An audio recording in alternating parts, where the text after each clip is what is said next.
a good one. Let's wrap it up. Indigenous communities in Treaty 7 have a big role to play at the Calgary Stampede. From races to powwows. And this teepee village, it's a community that reunites once a year. And this year is no exception, as the province announced the show will go on. However, events will be limited.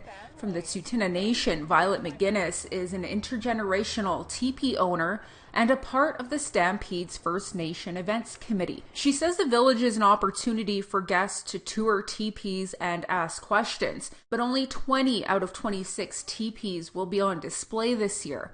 With many owners being elderly, some decided to take a step back. We're stepping up the sanitizing of the camp. We split the teepee into two groups. So one group will be there for 5 days, 10 teepee owners, and the other group will be there for the next 10 days. So there's not going to be a competition powwow. Even the chuckwagons are not going to be there.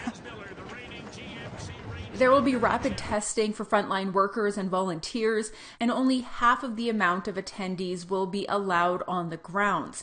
As workers prepare for this year's show, Meguinis says nothing will stand in the way of keeping this tradition alive. Her family's teepee has been a part of this village since 1912, when the surrounding First Nations were asked to participate. And a lot of our people weren't allowed to even leave the reserves, and without permit system, you couldn't practice your culture, you couldn't do your dancing, you couldn't do your ceremony. So everything was basically forbidden. We get involved because we want to honor our families, and our families persevered.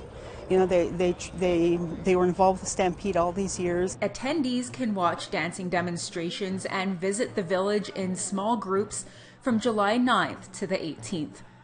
Tamara Pimentel, APTN National News, Calgary.